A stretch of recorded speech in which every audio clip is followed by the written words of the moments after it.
I'm talking to you about destiny, and today I want to talk to you about learning to deal with discouragement and depression because it is a part of life and it is certainly a part of serving God.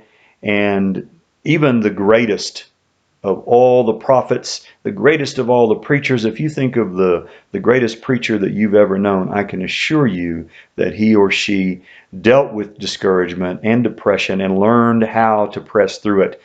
One of the greatest prophets of all was Elijah, and in 1 Kings 19:4, Elijah says he came to a broom tree, sat under it, and prayed that he might die. And he said, "I have had enough, Lord. Take my life. I'm no better than my ancestors." And all of us have those times where we come to God and we say, "God, I've had enough. I'm so depressed. I'm so discouraged, whatever might have caused it, or even if we don't know what caused it." And this is part of learning to deal with it on our own. The scripture says that David encouraged himself in God. He learned how to do this, and all of us have to learn how to do this over a process of time. But let me just give you two or three really quick, indispensable things. First of all, you have to have a daily prayer life, and you have to have a consistent Bible reading plan that you do on a consistent basis. If you don't do that, you will be depressed. You will be defeated. Plain and simple. This is just a non-negotiable. It has to happen. So if you're not doing that, then that's the reason why you're living in a defeated sort of way. So you have to get that set, and it has to be consistent, and it has to be passionate.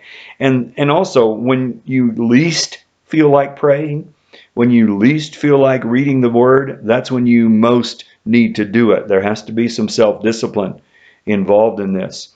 Also, you need to hang around people who are encouraging. Hang around people who lift you up. Don't hang around people who drag you down and make you feel bad. There's enough of that in this life without us going and purposely doing it on purpose. So I purposely, on purpose, stay away from people like that. Yes, I do have to interact with them from time to time, but then I go back and hang out with the people who do encourage me. And another thing, worship privately. There's a power in worshiping when it's just you and the Lord.